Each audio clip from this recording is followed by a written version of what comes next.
housekeeping announcements even. So first of all, there's no fire alarm planned today. So if you do hear the fire alarm, it is a real alarm. We do need to evacuate the building. As I said, I think it's very unlikely that that will happen, but if that does happen, then please be guided by our marshals who point you in the right direction. But basically, we are most likely in that event to exit via the main entrance onto Tooley Street and then go about 100 yards down the road to the churchyard. Hopefully, you've found where the toilets are, but if you do need the toilets, basically come out of this room, go along the corridor directly opposite, turn left and you'll find the toilets down there. And if you need any refreshments, hopefully you've seen the machines in the waiting area outside this room as well. Just to let you know, please do keep any phones switched to silent, please. This meeting is being live streamed, so there are cameras in the ceiling that are watching what we're doing. If you are addressing the meeting, because this is being live streamed, please do not disclose any personal information about yourself. You would not like to be in the public domain. So that's particularly important in terms of disclosing your full address if you're talking capacity where that might be an issue. Members of the audience are welcome to film, audio record, photograph or post about the proceedings of the meeting. Please be considerate of other members in the audience if you choose to do so. And please, any pictures, any film footage, photos, please point the cameras towards us and not to other members of the audience. So to respect the privacy of other members. You're also welcome to use the council's free Wi-Fi.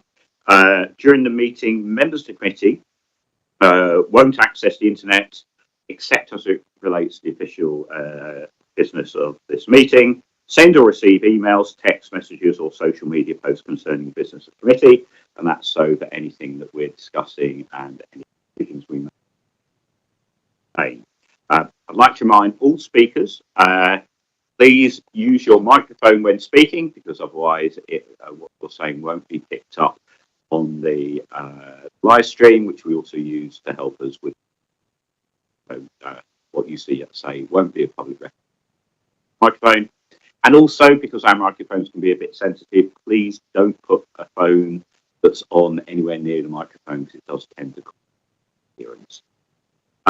That takes us to the first item, apologies for absence. I've received apologies from Councillor Nick Johnson and Councillor Kath Whittam. I don't think we've got reserves for either of those members, unfortunately, but everybody else that we're expecting to get the committee is here. So I'm going to ask members to, first of all, introduce themselves so that you know who I am. I'm Councillor Richard Livingstone. I'm Councillor for Old Kent Road Ward, and I'm chair of this committee.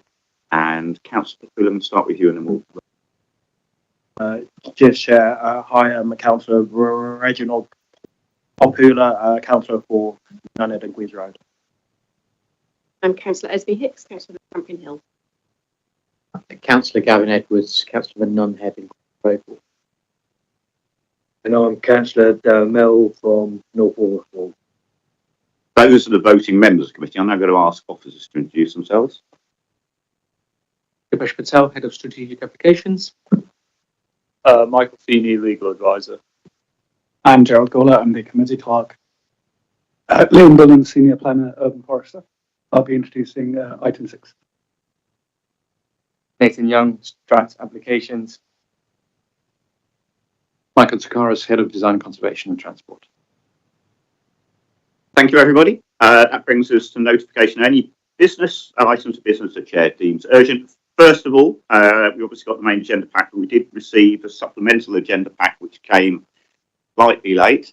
So it was officially issued the same day as the main agenda, but I do want to remind officers to please make sure if we've got substantial items to make sure they are.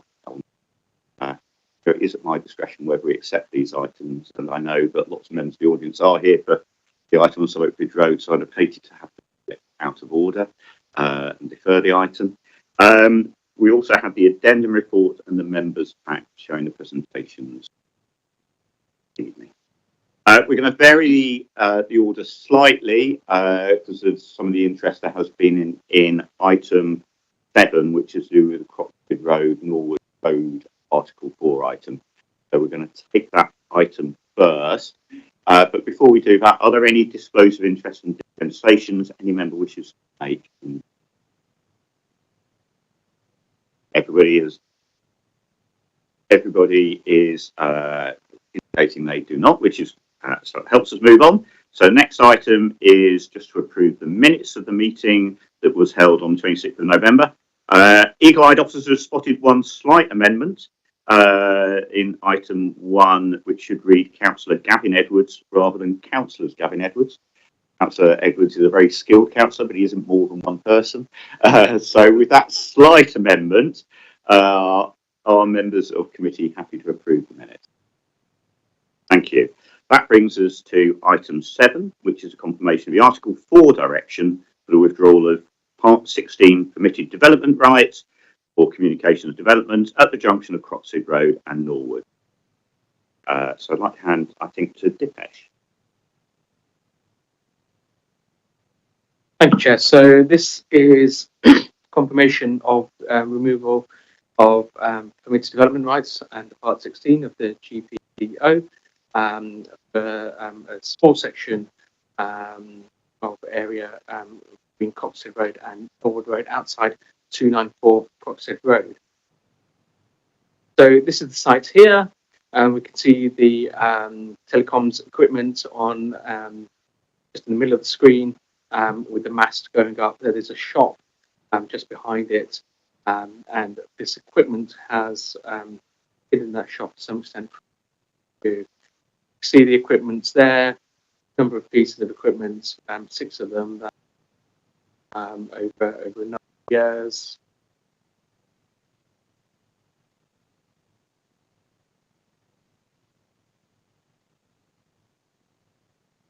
So between 2008, which was when the monopole was erected, item number 6 on the screen there, and 2019 when last cabinet one was erected. So part of this Article 4 direction, the consultation was brought to committee in October. We consulted the local landowners, including the telecommunications providers. We only had one response from the telecoms providers, that was from Vodafone, asking for a grid reference number, which we provided. There was no further comment from them. We have had a comment from the business owner who supports this.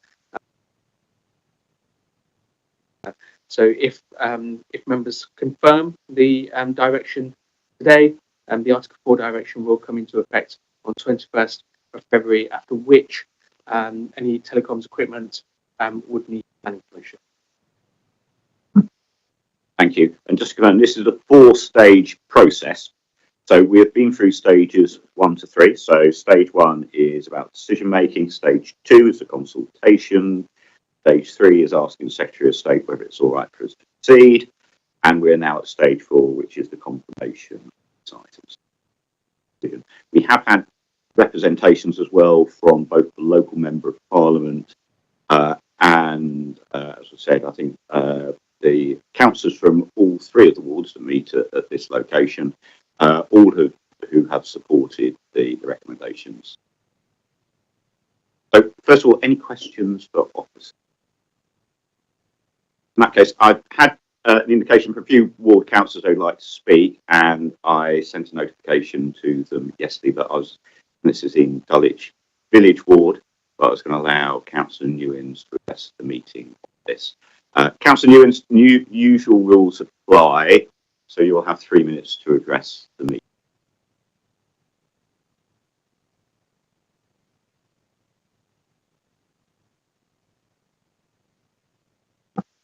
Thank you very much, Chair. I am Councillor Newins, Dulwich Village Ward. So this planning application relates to, as you've seen in the picture, the junction where Croxford Road meets Norwood Road, which is an area that sits in Southwark within Dulwich Village Ward, but additionally on the boundary of 2 Lambeth wards, those 2 wards are West Dulwich Ward and Herne Hill and Loughborough Junction Ward. The proposed Article 4 direction was requested by me and my ward colleague and is strongly supported by the elected representatives of two Lambeth wards, as well as by Helen Hayes, MP for Dulwich and West Norwood. On behalf of all of us, I urge you to confirm this Article 4 direction, and the background is as follows. The business, which you can't see in the picture, Umaniyana, at 294 Croxted Road, on the junction where this Article 4 direction is to be applied, is a popular local food business run by Deborah Monfries and selling delicious Guyanan food.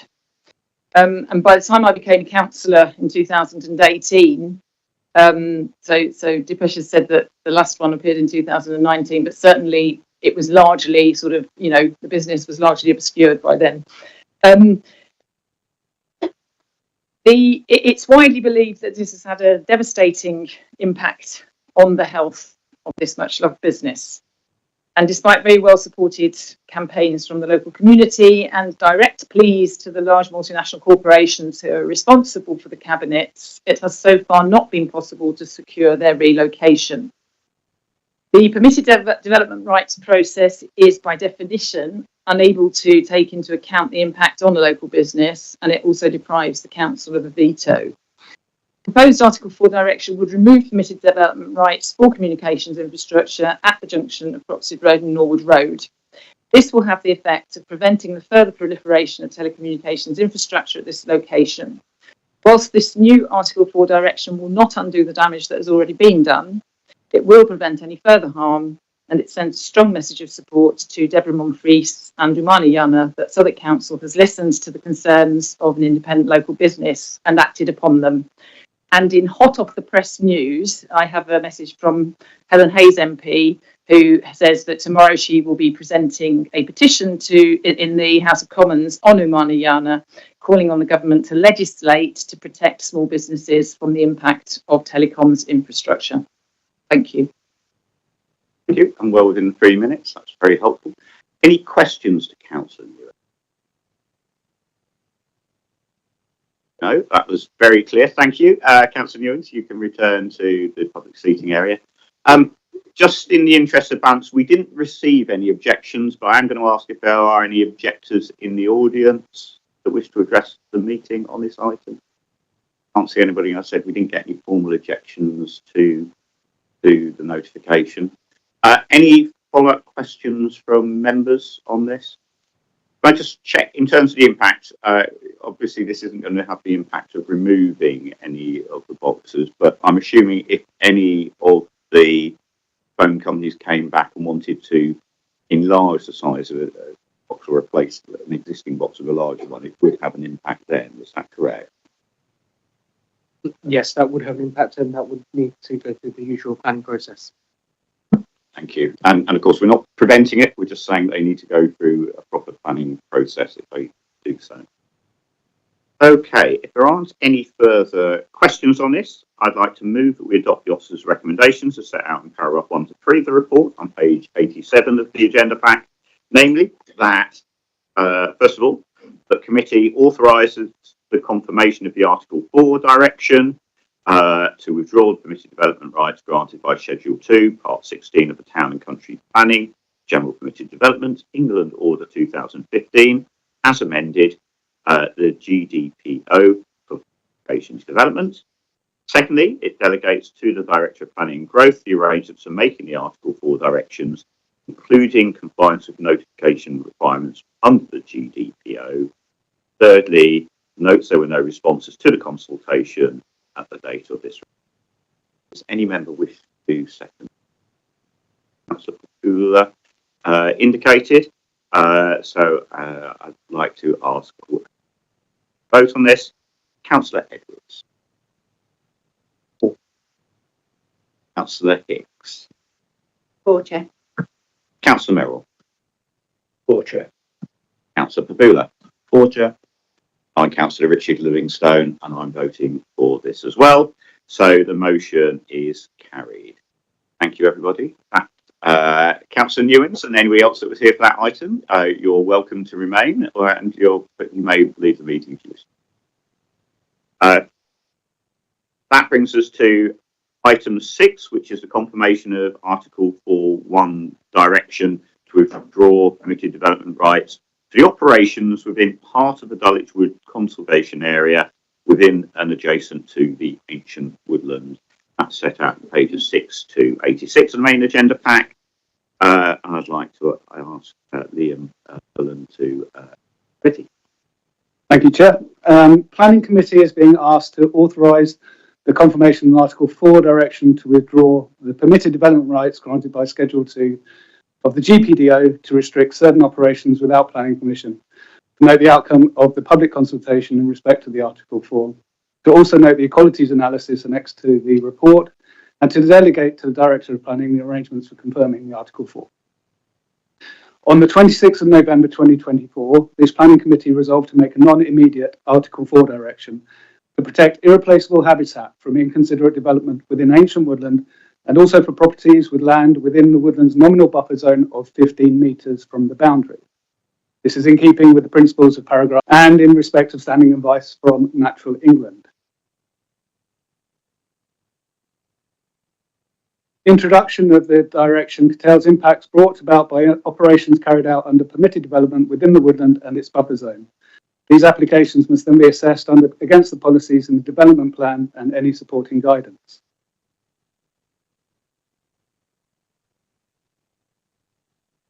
Paragraph 1.9 of the Schedule 3 of the GPDO stipulates that in deciding whether to confirm a direction made under Article 4, the local planning authority must take into account any representations received during the representation period specified in accordance with subparagraph 4b of the same.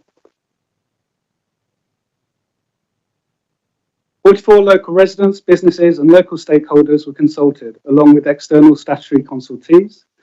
A series of frequently asked questions, or FAQs, were included with each letter, and a dedicated planning application site was set up to handle responses and to view documents. A press notice was published in Southwark News, and planning notices erected at all entrance points to the woodland and affected roads.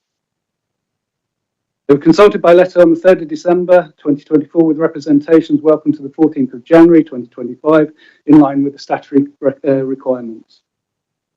In terms of support, the Sydenham Hill Ridge Neighbourhood Forum has stated that the nurturing of woodland is a clear priority of our members, and so we support this application. Neutral comments were received from one neighbour, from the Gunsite allotments, Lewisham Council and the Secretary of State, which provided or requested further clarification from the Council. The Secretary of State has advised that the Council should continue with any processes associated with introducing the Article 4 direction, as an Article 4 direction does not require the approval of the Secretary of State in order to come into force. However, we are to note that the Secretary of State has the power to modify or cancel an Article 4 direction at any time before or after it is confirmed. One objector, a local neighbour, raised questions concerning the scope of the proposal and how it affects, in particular, residences at Great Brownings, and also that permission is already required from the Dulwich estate and so would lead to an extra layer of bureaucracy. Officers have carefully considered all of the potential operations which may be undertaken in respect of the GPDO and restricted the recommendation for the Article 4 direction to those activities which have been deemed to have the potential to be most damaging to the woodland. Use classes are broad in their interpretation. For example, Part 1 Class C includes any building or enclosure, swimming or other pool, although in many cases a swimming pool might not be considered within a site. Council are unable to amend the use classes included within the GPDO to omit certain references to distinct operations. They have restricted the Article 4 to activities with the possibility of causing the greatest harm.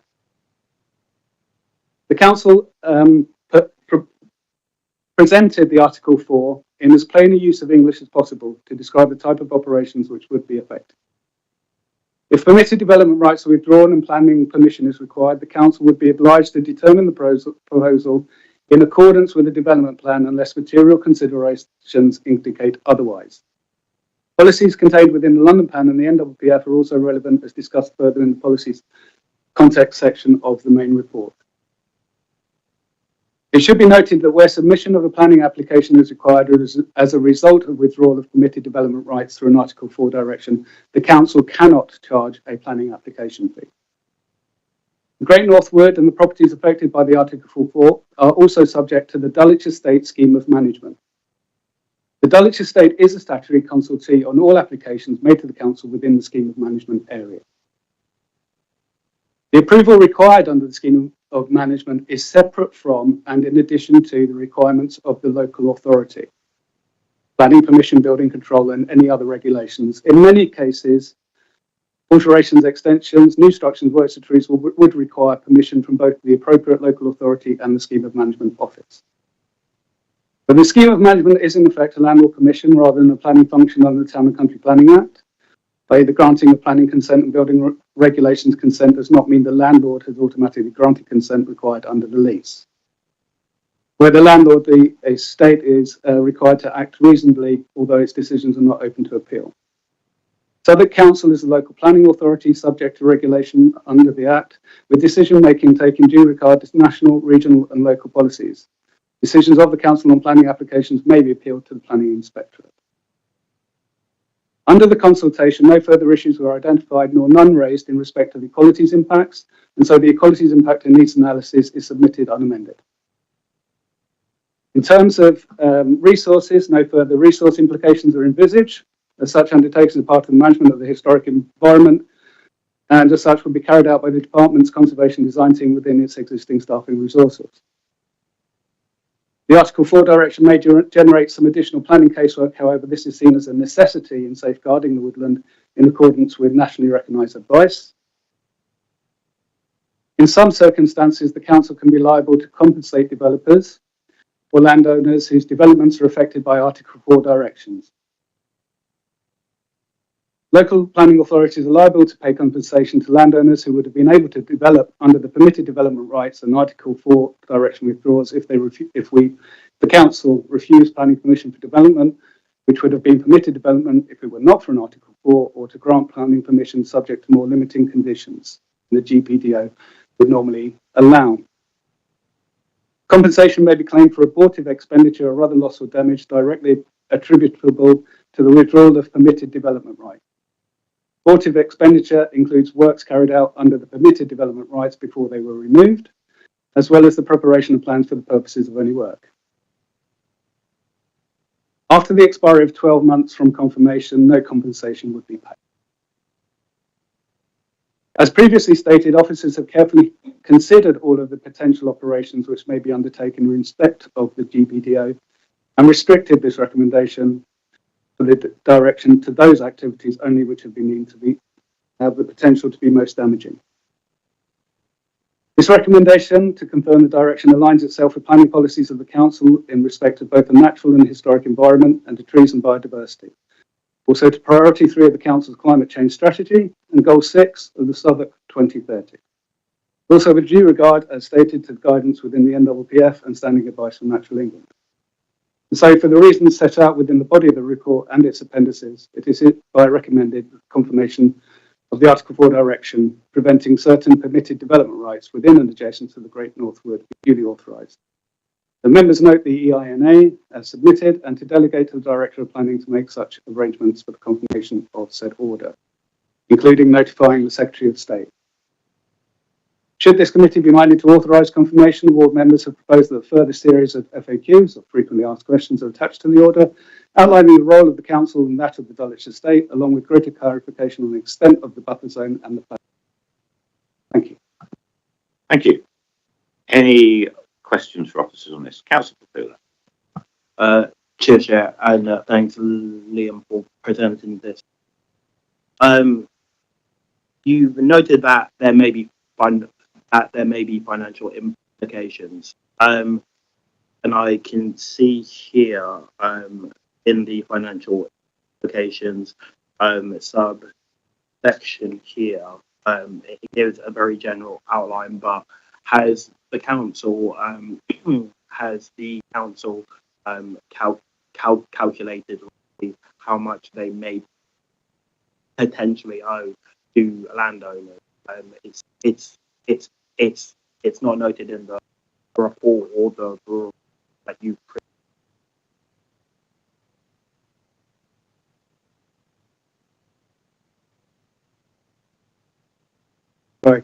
can refer the member to part 77 to 80 of the report, paragraph 77 through to 80.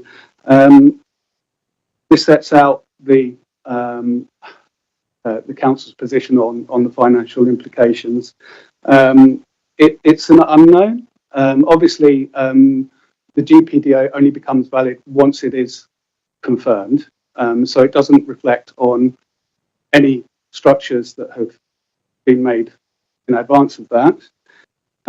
In terms of reality, whilst we're not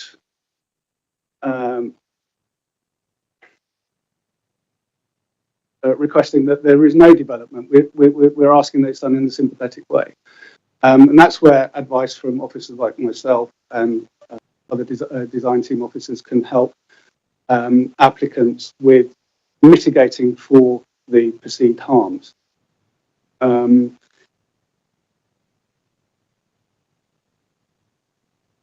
Negotiation is an actual form of a process of development, and you've been negotiating those schemes. And what we do have is that any potential drawdown from council reserves for the payment of compensation claims will be subject to agreement by the relevant cabinet member or full cabinet in the case of claims over 50.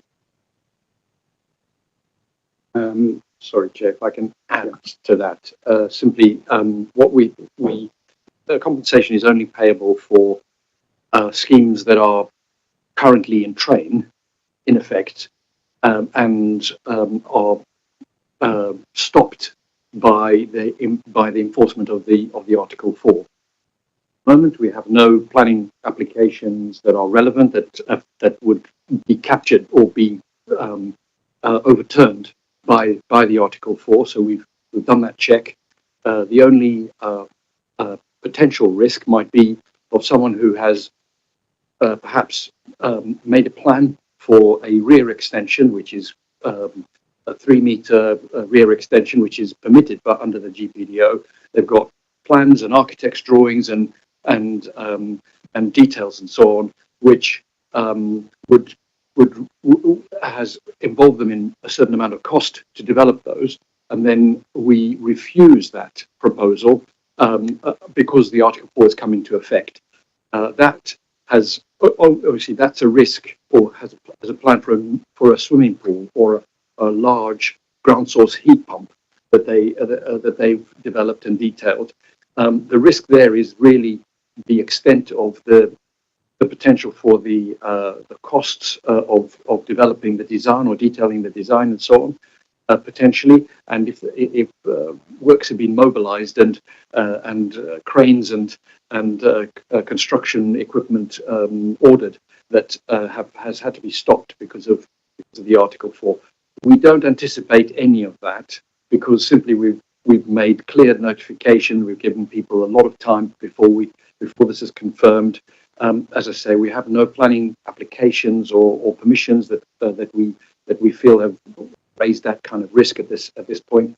And as we say, the risk of compensation then falls away after a year. So it's we can't quantify it fundamentally, but there are the 44 properties, and we've checked them all, and we are satisfied that the risk, if any, is very limited. And on our track record on Article 4s is that I have not seen any. The council has issued a number of Article 4s and has not had to pay excessive amounts in terms of compensation against them. Sorry, thank you. It's helpful. Any further questions? I had one, which was just in your presentation. One of the comments that the objector made, which was in the consultation but wasn't in the report, was about potential impact on the affordable housing. Just to see whether the objector gave any more details on that, or whether it was just a sort of one line. They chose that line from the reasons for objection in the planning application.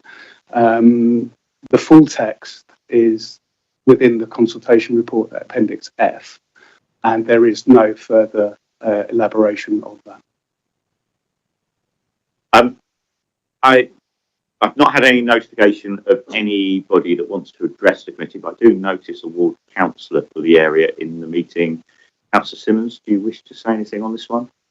Thank you. I'm going to allow, as I did with Councillor Newens earlier, up to 3 minutes to address the committee. If you could, just for the record, let us know who you are, and then you have 3 minutes. Thanks very much, Chair. Councillor Andy Simmons, Councillor for Dulwich Wood Ward.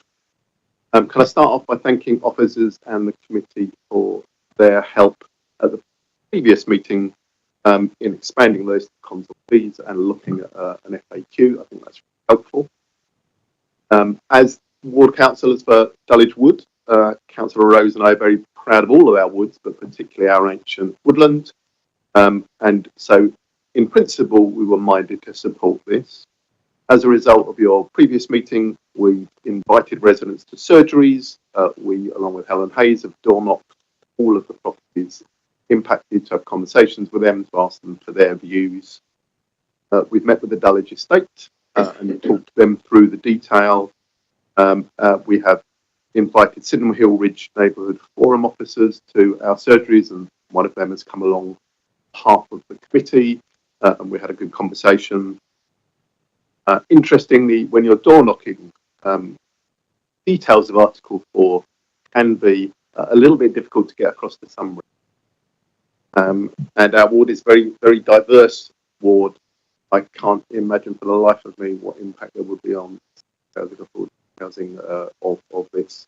I don't believe anyone is wants to build a small estate of social homes in their back garden. Although if they ever did, then we could have that discussion with them, of course. We did have a couple of people who asked, could we write a specific Article 4 direction for them to impose on their neighbourhood, and we did have a conversation about I guess it's probably not as hot a topic in your wards at the moment. And may I gently remind officers that they are meant to be coming back to Councillor Rose on our landings. And so we do have a long-standing piece of casework we're waiting on that. But bringing that topic to a close and focusing back on the issue in hand, Councillor Rose and I are fully in support of the proposals. Again, I'd like to thank officers and the committee for their work today. Thank you, Councillor Simmons. Any questions for Councillor Simmons rising out of that? Anything about helicopters you can leave to outside the meetings? It's not directly related to this, but it's very interesting. So I don't see any questions. Councillor Simmons, I'll allow you to return to the public seating area. Thank you. Are there any further representations that anybody in the room wishes to make on this item? I'm not seeing anybody indicating. In that case, I'd like to move that we adopt the officers' recommendations as set out in paragraphs 1 to 3 of the report on page 6 of the agenda pack, namely that the Planning Committee, first of all, authorises the confirmation of the Article 4.1 direction as set out in Appendix A to withdraw the permitted development right granted by the Town and Country Planning General Permitted Development England Order 2015 as amended, hereafter known as GDPO, for operations within and adjacent to the Great North Wood, including domestic and non-domestic properties identified in Appendix C. Secondly, notes the updated equalities, impact and needs analysis of the proposed Article 4 directions set out in Appendix D. And finally, delegates the Director of Planning and Growth the arrangements of conforming the Article 4 direction, including compliance with the notification requirements under the Town and Country Planning General Permitted Development Order 1995. Does any member of the committee? Edwards. Thank you. I'm going to ask members of the committee how they wish to vote on this item. Councillor Edwards. For, Chair. Councillor Hicks. For, Chair. Councillor Merrill. For, Chair. Councillor Pooler. For, Chair. And Councillor Richard Livingstone. I am also voting in favour of that. The motion is carried. That brings us to the development management item of the report, which I think most people in this room are here for. So the next item of business concerns the determination of planning applications. I'd like to remind everyone on the committee how we conduct our business. First of all, officers will present the report, outline the recommendations, and answer questions raised by the committee. Then, if present wishing to speak, the following may address the committee for no more than 3 minutes each. First of all, a spokesperson representing any objectors to the application. If by now, you should have identified a single spokesperson, or if there's more than one objector who wishes to speak, worked out how you'll divide that 3-minute time slot between you. Secondly, the applicant or their agent. Thirdly, a spokesperson for any supporters of the application who live within 100 metres of the development site. And fourthly, a ward councillor representing the area affected by the proposal. Those ward members wishing to present to us and those nominated to speak on behalf of rejectors, supporters and applicants should sit as close to the front of this room as possible. That's to ease any communication later on in the meeting. That's particularly important for applicants who sometimes have items that come up later in the meeting that it's have that discussion with the applicants over. However, it's not an opportunity for members in the audience to participate in the debate. Each speaker should restrict their comments to the planning aspects of the proposal and should avoid repeating information which is already in the report. The meeting is not a hearing where participants present evidence that can then be cross-examined by other participants. At the end of each representation, the committee may ask questions of the presenter. Speakers should lead the committee to subjects on which they welcome further questioning. That's particularly useful if you think that the 3 minutes isn't going to do your self-service. It's worth flagging up in that time if there's anything that you'd wish us to ask you further on. After those 3 minutes have ended, after receiving all submissions, the committee will debate the application and consider the recommendation. And just to remind you, this is a council committee meeting, which is open to the public, but there shouldn't be any interruption from the audience. And finally, I'd like to everyone present to know that although this planning committee comprises of members of different political parties, we're not politically whipped. Our decisions are made in accordance with the council's planning policy and based on information contained within the relevant reports, together with the responses and any here today.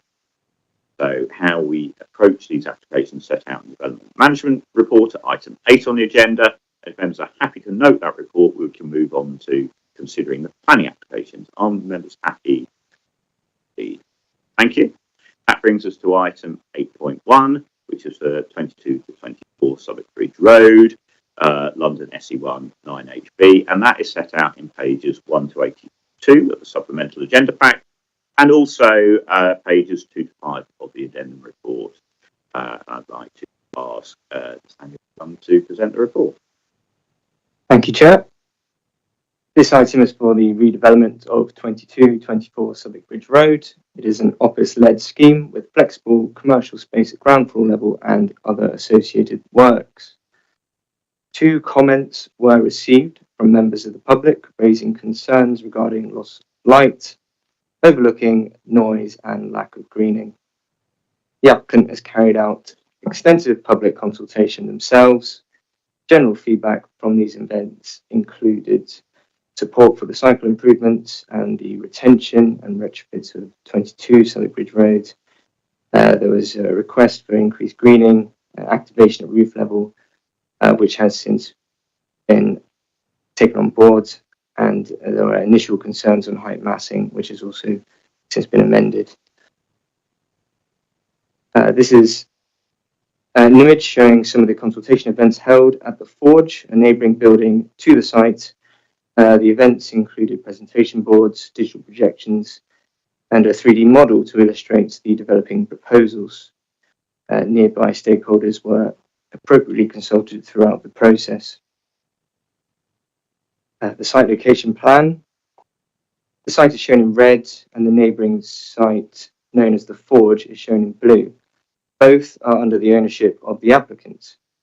Please note that the red line area which juts out east beneath Southwark Bridge Road is an existing vault under the bridge, which is to be used for cycle storage.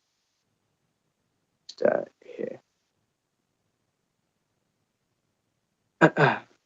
Here is an aerial view looking northwest. As can be seen, the site sits amongst a cluster of office developments. It is the last piece of this cluster yet to be redeveloped.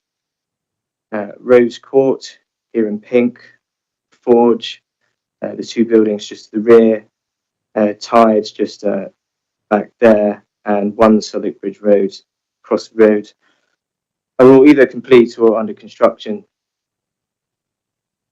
An existing shot of the site with 24 Southwark Bridge Road in the foreground. Here, the orange brick. And another shot looking southwest with 22 in the foreground. You can still see 24 there in the background. Instead of full demolition, the majority of 22 Southwark Bridge Road on the right side will be incorporated into the new development. This was considered to be the best balance in terms of sustainability going forward, minimizing embodied carbon being released and maximizing operational carbon efficiency and development longevity. A full retention option would be too restrictive, preventing level access, appropriate floor to ceiling heights, and riser space. Grade A office space would not reasonably be achievable otherwise. Here is a massing comparison between the existing building and the proposed. As can be seen, the proposed development sits comfortably with the surrounding office developments, which I've described before. The proposed front elevation in context. Height is set to mirror the recently completed Rose Court development at its northern end and steps down dramatically from 12 stories at its northern end, Park Street, to 6 stories at its southern end, Sumner Street. The massing has been carefully crafted to break down the overall bulk of the development and instead to give is a highly articulated and layered appearance that is appropriate in this location. Some further visuals of the development from street level. Another. This is a visual of the new office space interior, showing flexible and communal working areas, which is very much in demand for modern occupiers. Flexible commercial entrance with the CS7 improvements in front. This is the cycleway, which will be funded by the proposed development. This is the flexible commercial space. It is a large space with large windows, providing passive surveillance and activating this section of Southwark Bridge Road more than the existing building. Here are the ground and first floor plans. Down at number 4A, there is the flexible commercial entrance, which is level access, coming in from Sumner Street. Through here, you can connect to the rear courtyard, sort of shared with the Forge building behind. Sorry, bear with me. Ended trip facilities here at number 2.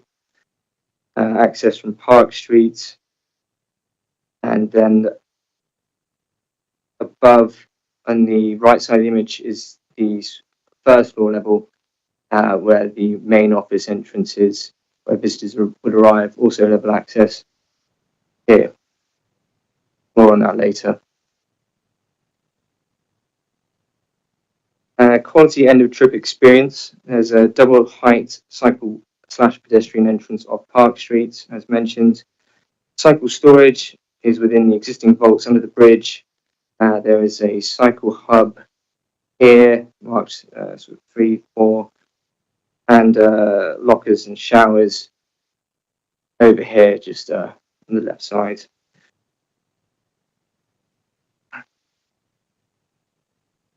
Oh, and there are short stay cycle parking here at number 2 on this image, which can be accessed by Sumner Street with rear access here also. Delivery and servicing, all to be managed on site in dedicated bays to the rear access by Sumner Street, not interfering with the operation of the surrounding roads. The roof terraces,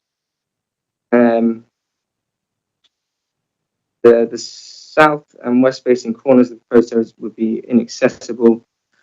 All the areas marked in green on this image and would not contribute to overlooking potential. The remaining accessible areas would look outwards, east and above Anchor Terrace being the row of residential buildings here, just opposite the proposed development.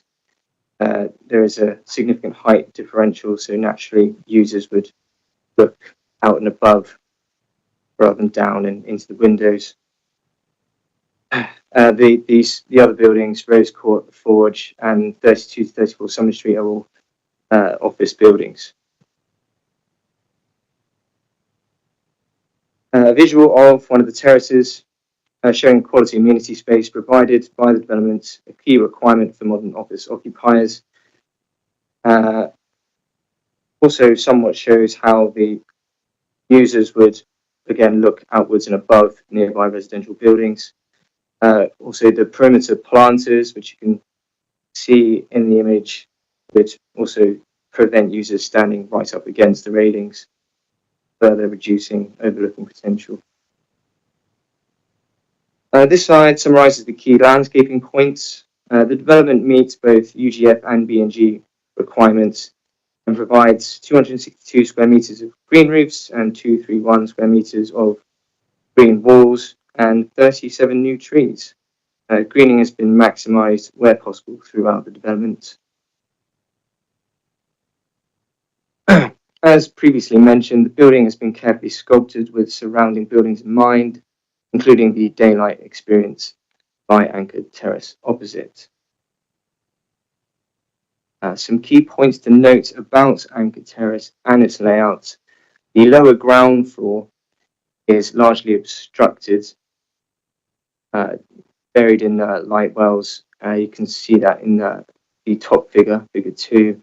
The windows are highlighted in red circles, and the ground floor is shaded by this overhang, these small balconies sticking out here. The flats all appear to be dual aspect on different floors.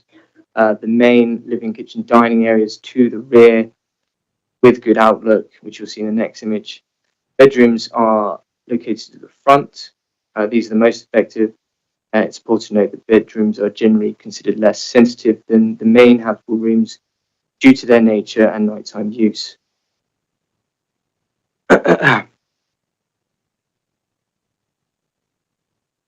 Here's that image showing the rear of Anchor Terrace, quite a space behind, good outlook for those main living kitchen areas.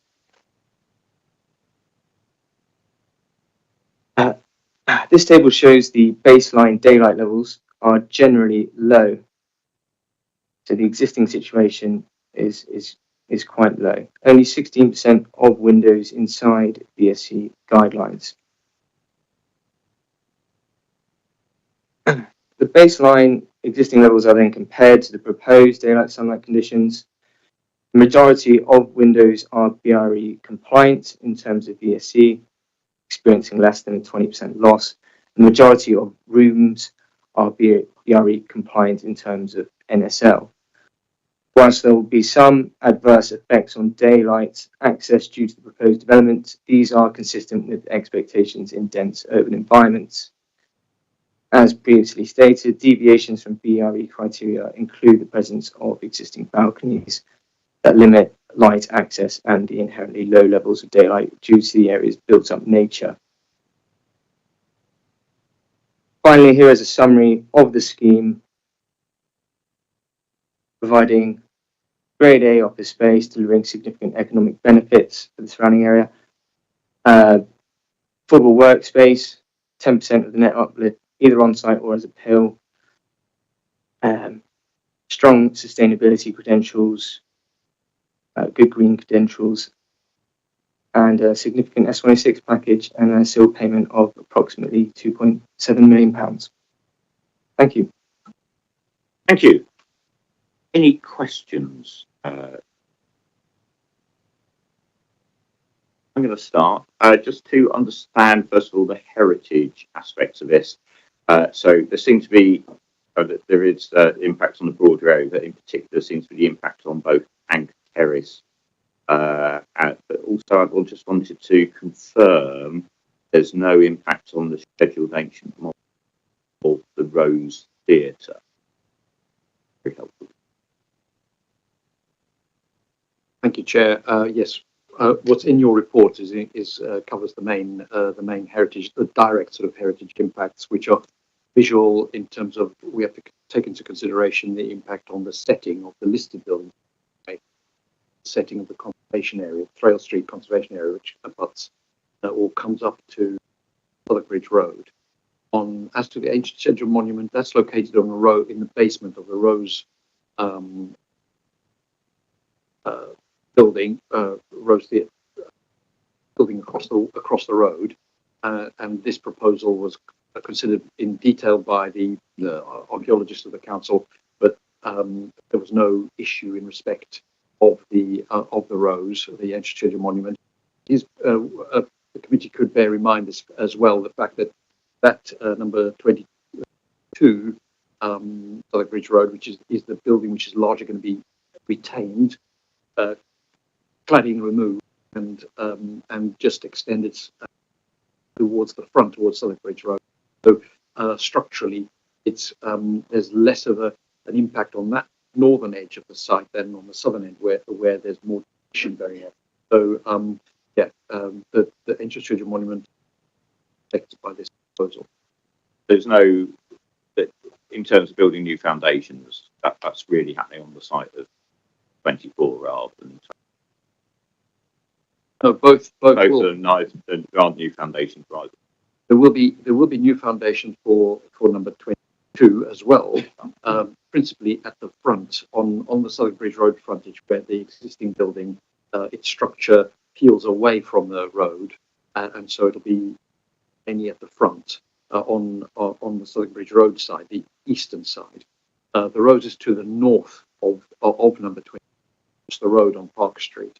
So the archaeologist has inspected it fully. Archaeological conditions associated with that, so those can be covered by. The archaeologist was satisfied that work could be conditioned with the inspection of an archaeologist during the duration of the work. Thank you. And the other question I wanted to ask was about the impact on daylight and sunlight on terrace, because that seems to be the building that's primarily impacted by the development. I mean, you very good explanation I think you gave of places that are most efficient, really efficient basement, but just to understand those windows that are affected, where there's a significant change, those are sort of ground floor level, those ones where it's Yes, on the front side, on the lower levels, where the sort of, yes, on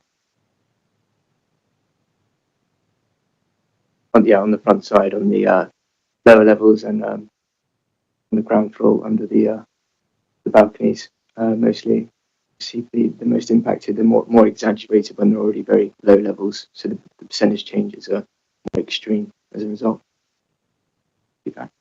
Sorry, Just to add to said, Chair, you can see the rooms affected on the lower ground floor are all bedrooms where less expectation of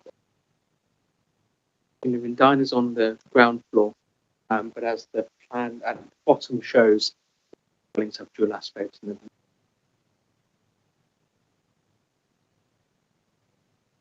Any further questions for officers?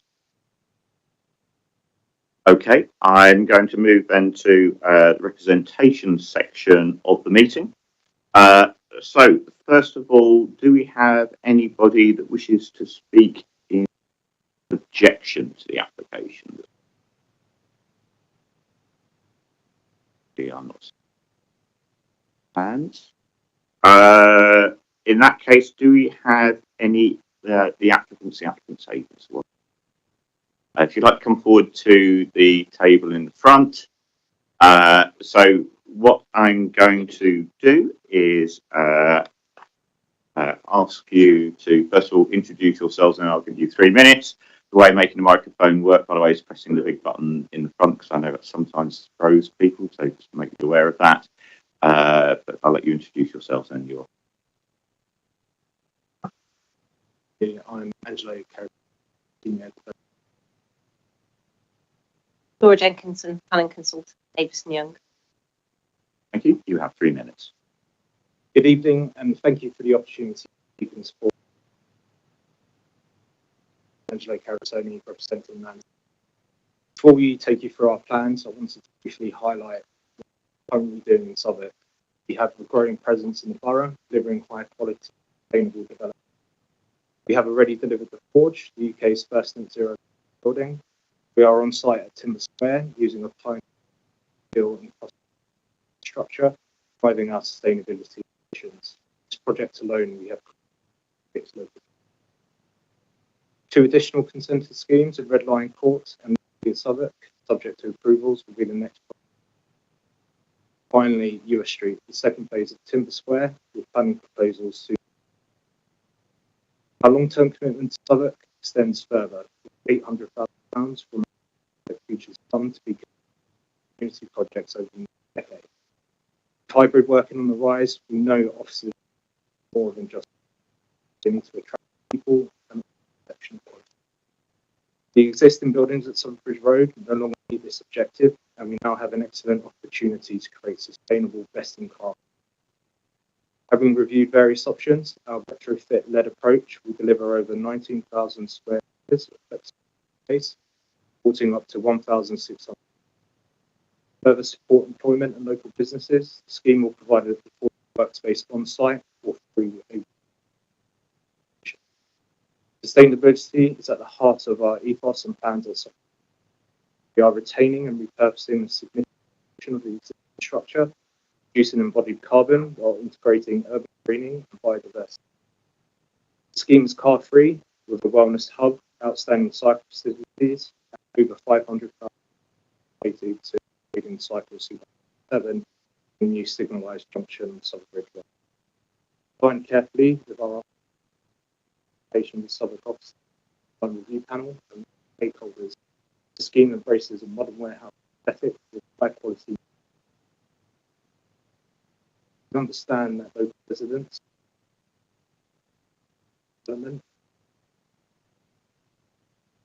plus consultation. We have assembled an expert team to ensure that this.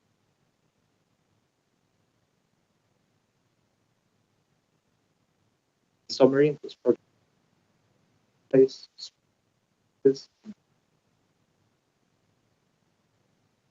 Thank you for your time. Steve and I are happy. Thank you. Questions for the applicant? I'd start. So just to bring you back to your comments about the full workspace, you said that that would be either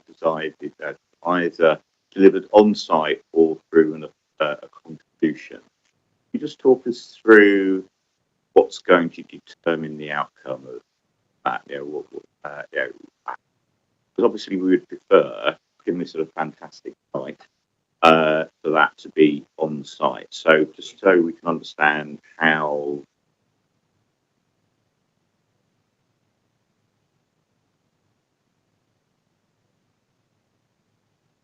Yeah, sure. I think it's largely done consultation. We need plans. Tenants, that's possible. Building. So I think I haven't really maybe provide this for place elsewhere with the borough. Really by a hub tenants in that space. Yeah. I think, apologies, just to add to what Angela has said, I think the other point about the payment in lieu means that it potentially would allow for them to deliver their own affordable workspace in places that are more and potentially provide affordable workspace than provided on site. So that is also the other option. So there is benefits to payment in those. I saw Councillor Edwards and then Councillor. Yeah, you said the assessment would be made whether it was possible, feasible to the affordable location. It sounds, I'm reading between the lines from what you're saying, it sounds like you don't think it will be feasible for that. Is that fair assessment of what your current view is? No, I think it's possible and feasible. Laura answered the question really well, but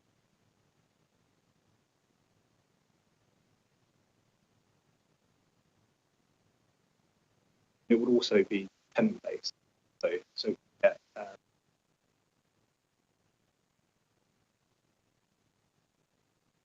tenant letting that contributes.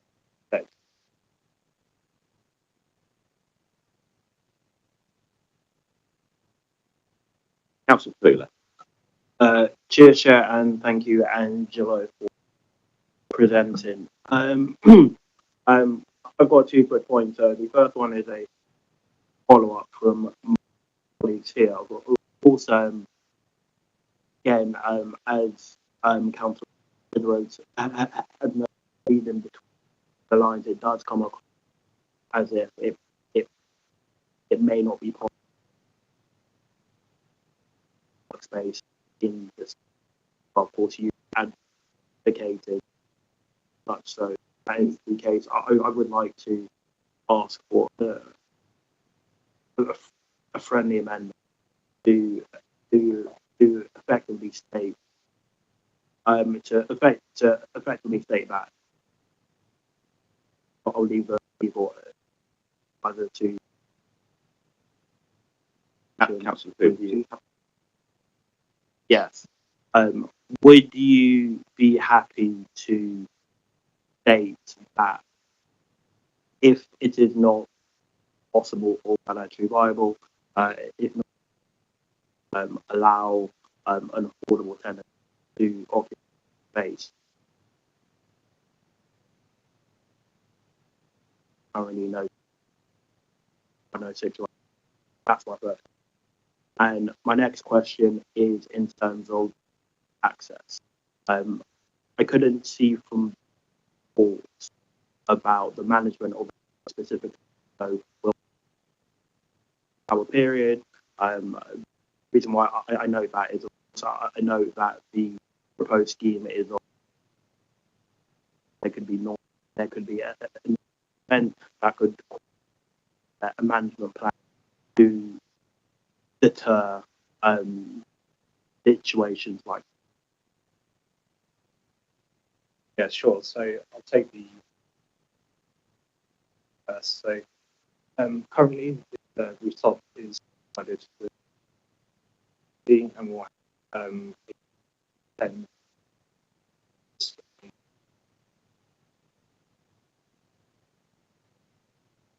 terraces. So I think there's a planning condition that basically states that the terraces can only be used from 8 a.m. until Friday. That's something that we are happy.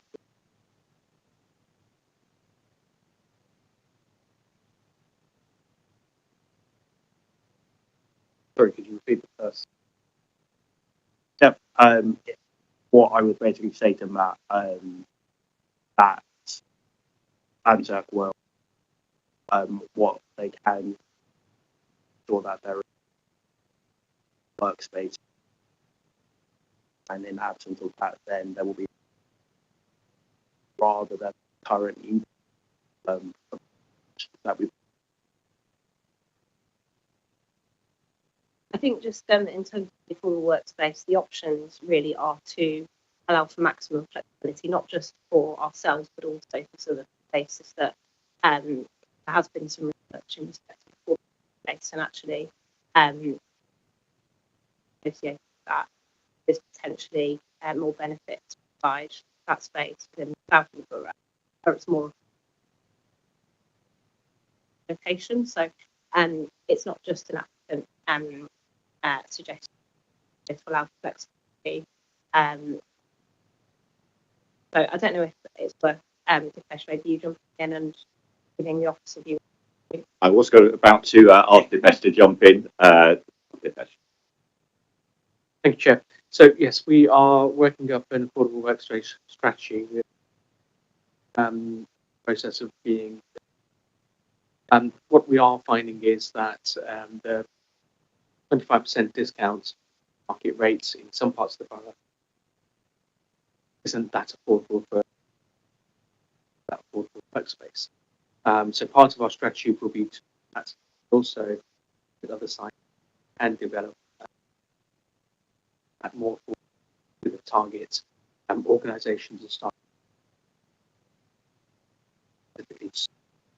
The reason it's two options is absolutely, I think the applicant is committed to providing it on site if it can be delivered, and they have identified the area to do that. The option is also there if an affordable workspace provider, if it's too expensive to provide that type of workspace, and develop the strategy.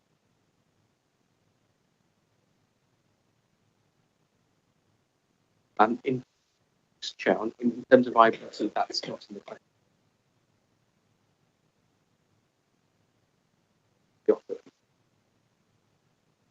Thank you. That's helpful. Reminds me of those conversations we had 14 years ago when people government of the day redefined 80% of market costs, and people up in locations like this 80% of London.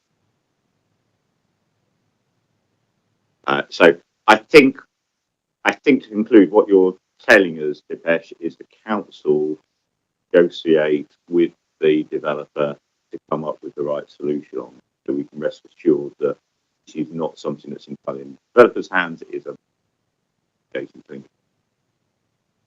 Yes, That's correct. Any further questions for the applicant? You may return to the public seating area.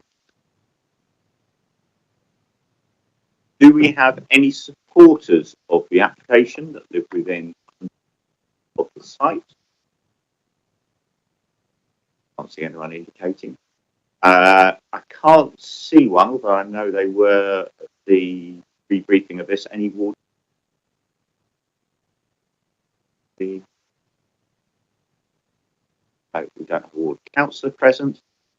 Any follow-up questions following the presentations? In that case, any views on the application that any member would like to share at this stage? If not, what I will do is I will move to the recommendations that we have set out in front of us. So I'd like to move that we adopt the officer's recommendations set out in paragraphs 1 and 2 of the report on page 3 of the supplemental agenda pack. First of all, that planning permission be granted subject to conditions set out in the report and the addendum report, the applicant entering into appropriate legal agreements and referral to the Mayor of London. And secondly, that in the event of the requirements of paragraph 1 are not met by 11th of February 2026,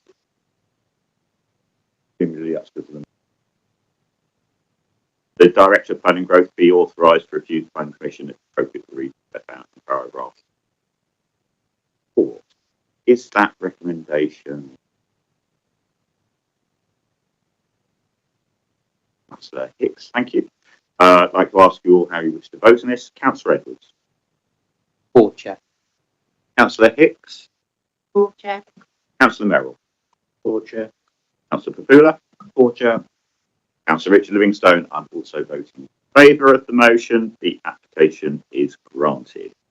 That you'll be very upset to hear brings us to the end of the meeting. I know that many of you like staying very late at planning committee meetings, so sorry to disappoint you. Have a safe journey home.